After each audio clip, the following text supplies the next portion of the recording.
Can we talk about the sheer level of black excellence at this World Cup?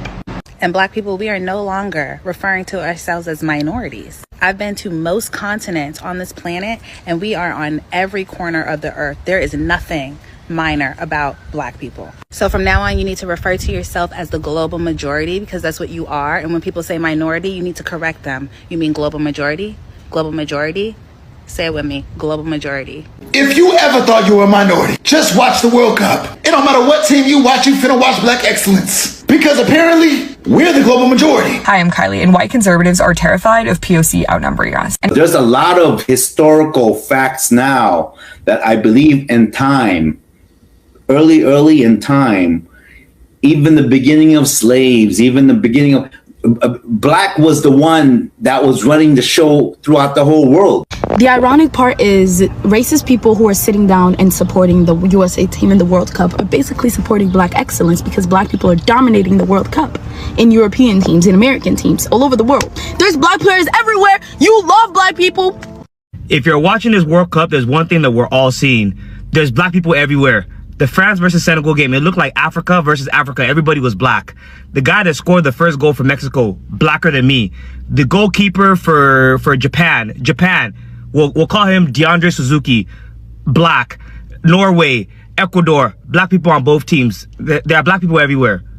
If you ever want to know what the world would look like if black people were allowed to govern, police, educate, finance, build, restore, our own community. It is ours. No outside interference. We have believe this is the motivation behind a lot of hateful policies in the US. If you haven't heard of the Great Replacement Theory, it is that over time, if enough black and brown immigrants come to the US, as well as white people having children with POC, then over time, POC will outnumber white people. And the reason that this is so unsettling to a lot of white people, especially conservative white people, is that they are terrified that if POC become in power, then they will treat us like we've treated them in the past, which is obviously not great. It involves subjugation of people, enslavement, assault, violence of basically every kind. And I think that white people can feel the shift happening as they are becoming more and more outnumbered. And that is why they are clinging so tightly to power in Congress and with the president right now. And that's why it's so funny when white people deny that racism exists, because if they didn't think racism did exist, they wouldn't be scared of being outnumbered. But they understand the ways that we have treated people of color has been atrocious, and thus they are scared of the tables turning and of being in that position of subjugation. Okay, I was watching Switzerland. I said, how'd they get all those black players? They didn't even colonize anybody. That's just where the colonizer parked their money.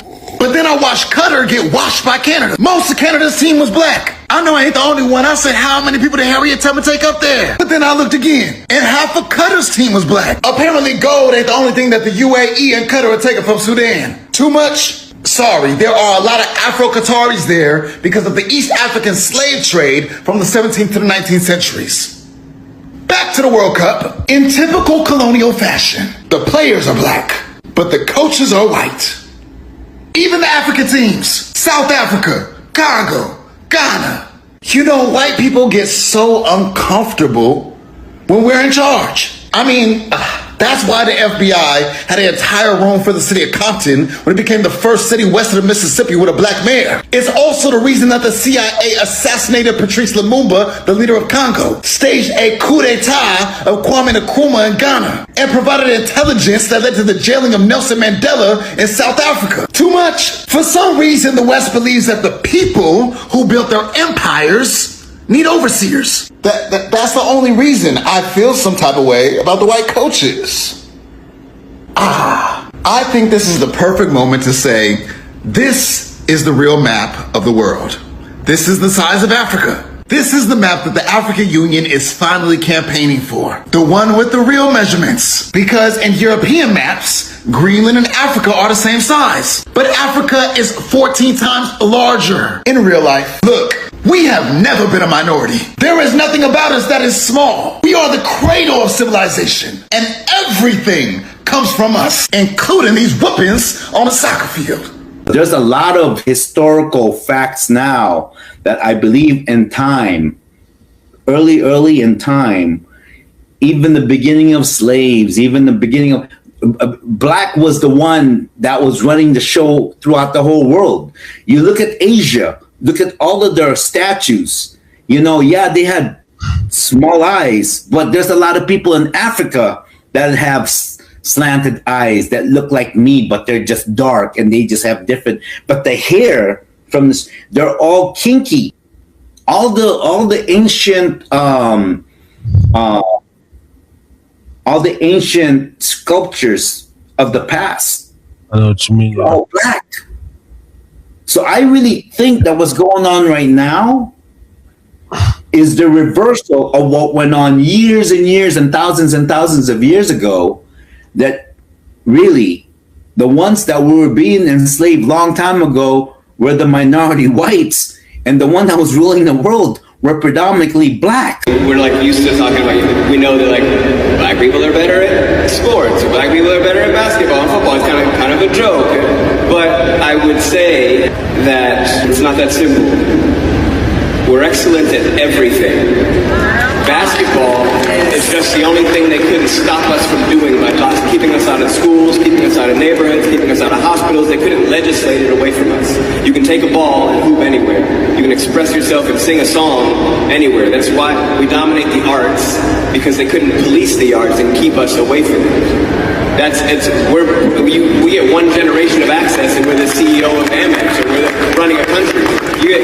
Nobody played tennis, and then two girls from Compton decided to play tennis, and they're the best that have ever touched a racket. Nobody play golf. Black people don't play no golf. And then one guy was like, you know what? Let me try this. Best that has ever touched on the planet. So it's just access. Yo, I swear, watching the World Cup is like watching live action colonialism. For example, the France-Senegal team yesterday had black people from the continent playing black people from the diaspora. And that's not a coincidence. Like, a lot of people on the French team are descendants of people from former French colonies. And then people on the Senegal team are African players who spend the rest of the year playing in European clubs. Meaning that both teams were produced by the same colonial history, just by different routes. One through migration from the colonies into France, and the other from the movement of African talent into European soccer. So even though the talent on both sides is coming from Africa and its diaspora, all of the wealth, the money, the powerful leagues, they're all still concentrated in Europe. That's why watching these games, deadass feels like a hands-on history lesson, because the colonial relationship never disappeared. It just reorganized itself, and we can see this shit play out on the field.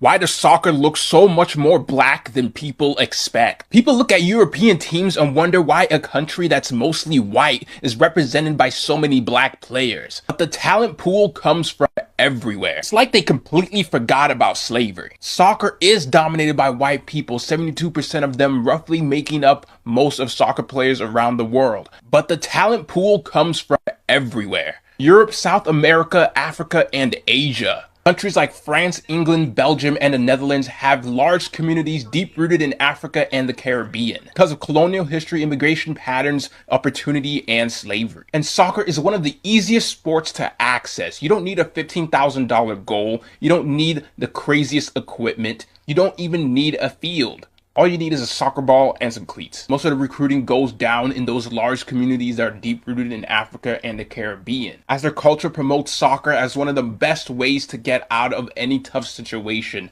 Hey Mawa, Make America White Again. I'd like to point something out.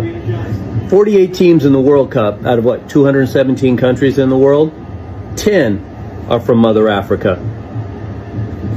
And as much as our governments tried to keep their fans away and keep as many of the players as they can away, and even officials from Africa out of the way, I'd like to point something out. Even in your most lily-white countries, the Netherlands, Switzerland, France, who are the best players on the pitch for every one of these teams? Damn straight, they're black men. They're men of African descent. So before you get on your high horse talking about white men are superior, get over yourself. You're average. You have less than average education.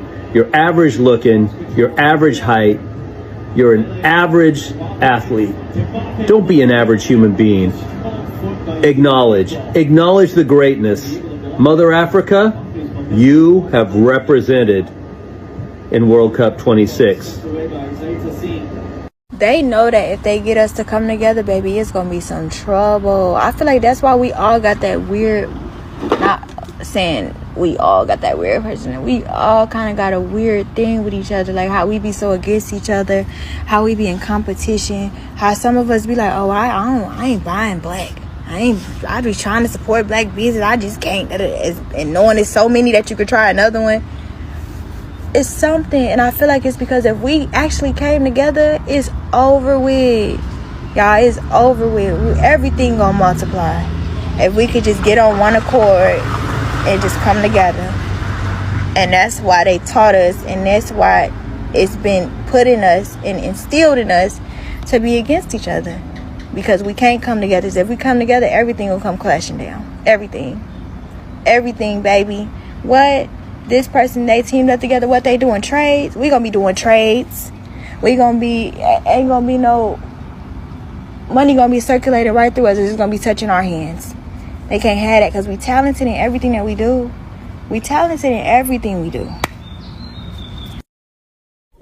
There's a group of people out here that can literally change the world, but they have every right to not to want to. And that is the black community. Because they do have more power than the white people. If they were to find their power and took leadership, they'll make some positive changes. But because our world is so racist and so masculine, and there's no femininity in that area as well, that's why we are living the bullshit life we were living. And they have every right to watch the show and not do a thing, because they told us, we ignored them, and now the whites are really the ones that are fucking around and finding out, because they told us many years about everything that we're living in, and they have every right to watch the show and watch us struggle.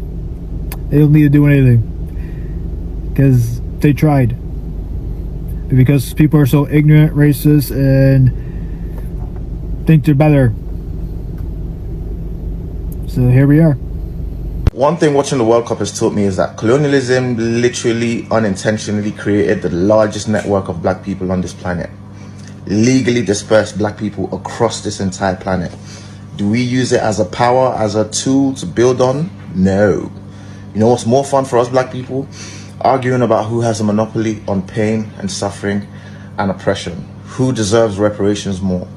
Who is more visible than the other? Who is more influential than the other? Who dances better azonto or teach me how to doggy? Or do you understand? All of the stuff that inherently are inconsequential and ultimately don't matter.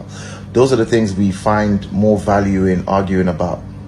You understand? Meanwhile, the white power structure is going, phew, good thing they don't realize what power we unintentionally gave them, right?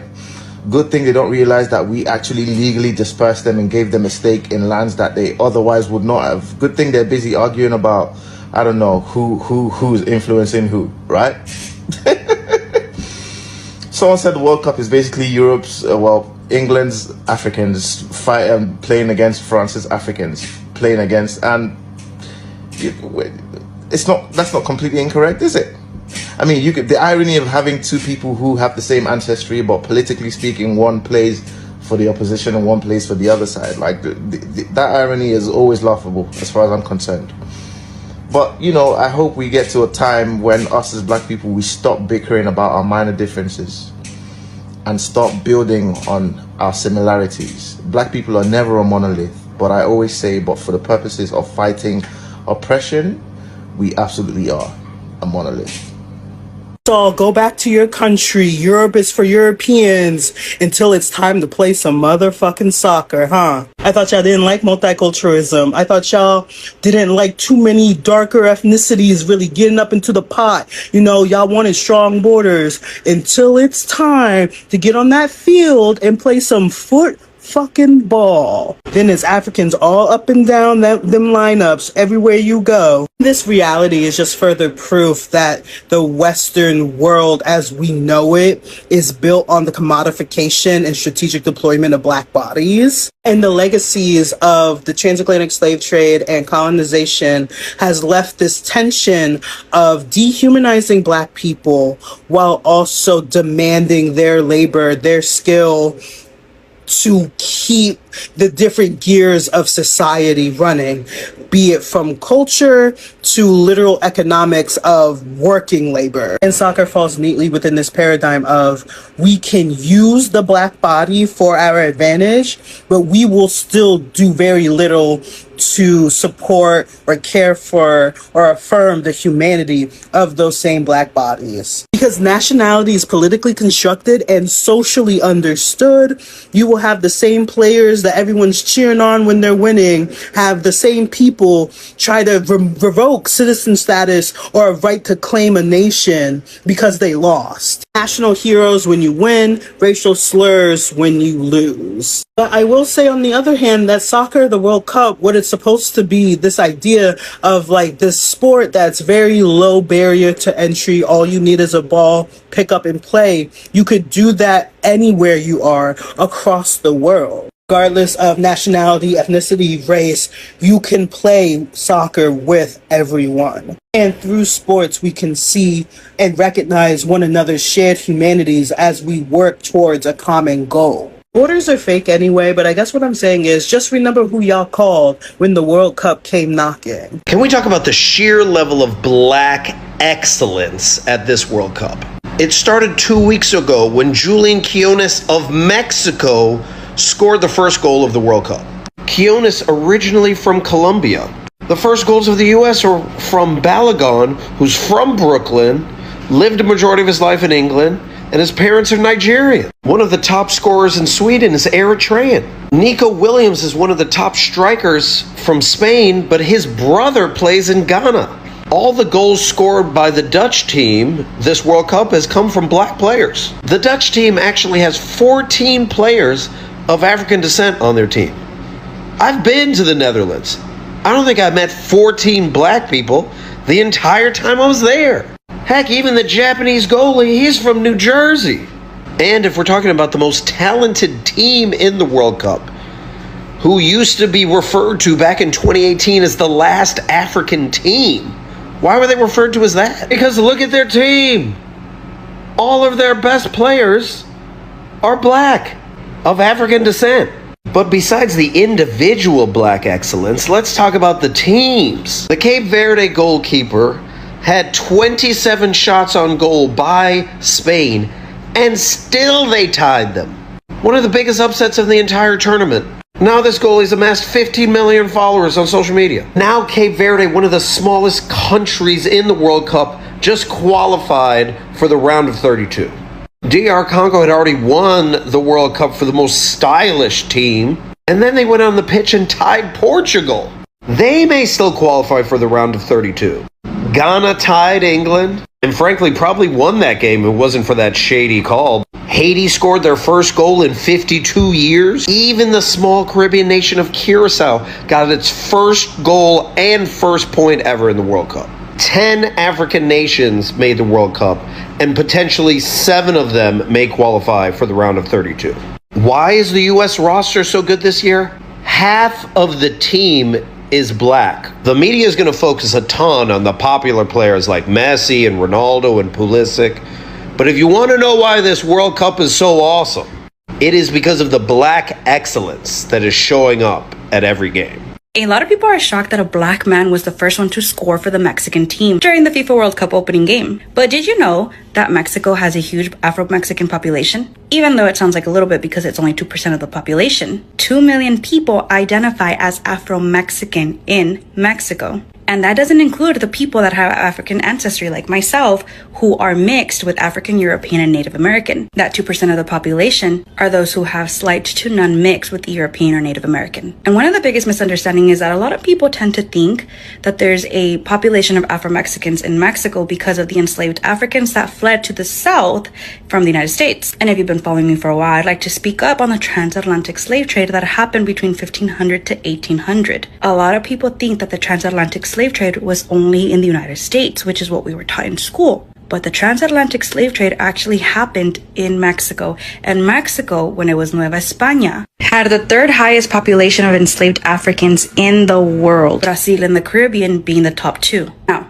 we have a lot of racists that are trying to not claim Quiñones, who is the soccer player who scored for Mexico on the opening game. And that's because he was born in Colombia and became a Mexican national. But in Mexico, we have a saying, El mexicano nace donde quiere. That means that the Mexican is born wherever he feels like it. Quiñones chose to play for the Mexican national soccer team, and he refused to play for the Colombian national soccer team when he was invited twice. And that's because he says that Mexico showed him the most love and appreciation. And I can't stress this enough. Mexicans in the United States, a lot of them are completely different to what Mexicans in Mexico are. If you are a black person, travel to Mexico. You are going to experience a huge amount of love. I cannot stress this enough. Mexicans in the United States have this systemic racism that was implemented to them by the oppressor, and I speak about this all the time on my social media. So if you haven't followed me yet and you haven't watched my videos, make sure you scroll down and look for all my Afro-Mexican history videos and how the Afro-Mexican history also intertwines with Black American history. Let me know if you knew this and let me know what you think in the comments below. Anti-blackness is a global issue, but you wouldn't know that watching the World Cup. Welcome back to Why is that soccer team so black? Today we're talking about England. As a reminder, here are our stats for England. You can see here that there's an estimated 4% black population, but at least a 45% black team. I want to be clear, there's no way to boil down national and international history into just a couple of minutes on a TikTok video, and that's why some of this is going to feel a little bit same but different as framed.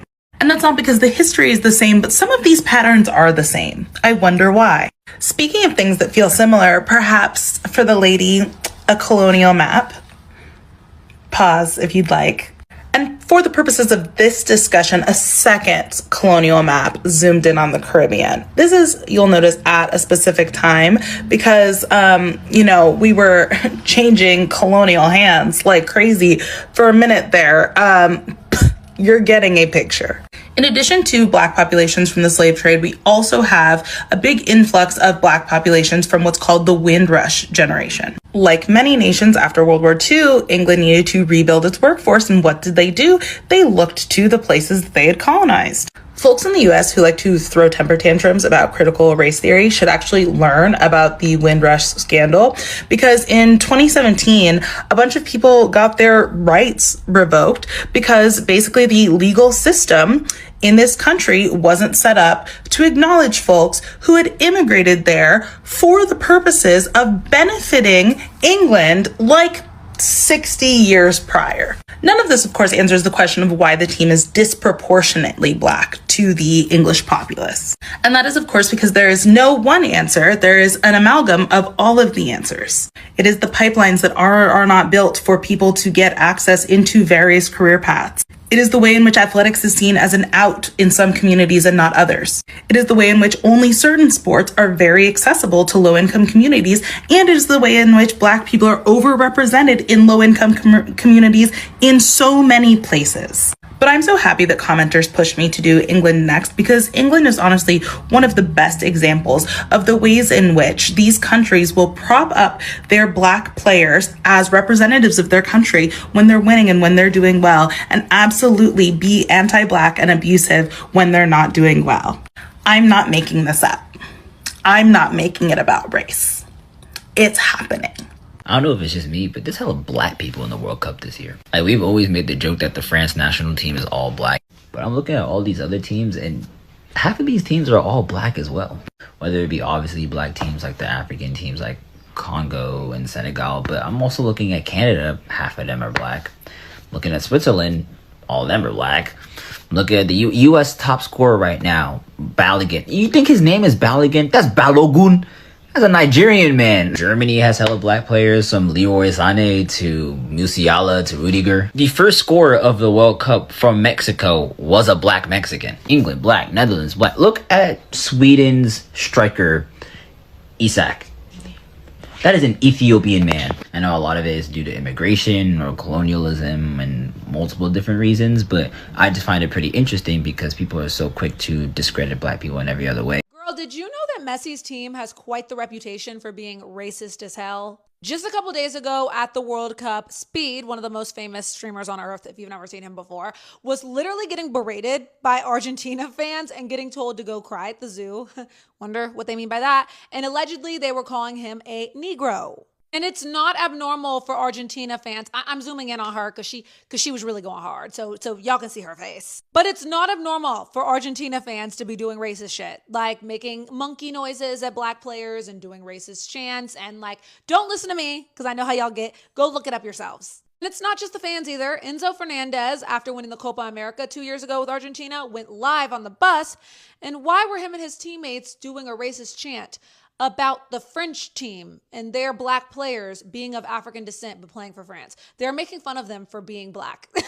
And before you say I'm reaching, his own black teammate from Chelsea came out and posted that it was uninhibited racism. So this is when you start asking yourself, why does it seem like every other Latin American country has beef with Argentina? Why does it always seem like Argentina is at the center of a racist scandal? If you look at Argentina today, you'd be like, there's not a lot of black people there, especially in comparison to other Latin American countries where there are a lot of Afro-Latinos, right?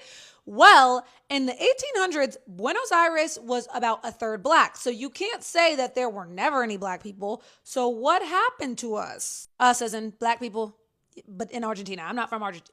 Y'all get what I'm saying. So what happened to black people in Argentina? I'm gonna give it to you straight because this is a history class. They sent black men to fight in wars so that they would die. They sent black men to die in war. Literally, the government. Again, look that up. I'm not making this up. And then a disease outbreak obviously disproportionately affected poor black neighborhoods, literally wiped out poor black neighborhoods. And on top of that, the cherry on top, they invited a bunch of European immigrants to Argentina to literally whiten up the population and stopped counting black people in their censuses. They just ignored the black population altogether. They erased their black population like they never even existed. So of course you push that narrative for 100 years and they're like, well, we're basically Europe. We don't have black people, so there is no racism. And that's the problem. And then if you look at a country like Brazil that has major beef with Argentina, it's no mistake that Brazil got more enslaved Africans than any country on earth. So when they tried that whitening up Brazil shit, there were too many black people for that to even work. Same continent, same era, completely different outcome. So yeah, while this is one of the most popular teams in the World Cup, and I'm probably gonna get jumped for making this video, I can't not think about this every time I watch them. So I gotta root for whoever they're playing against. My bad.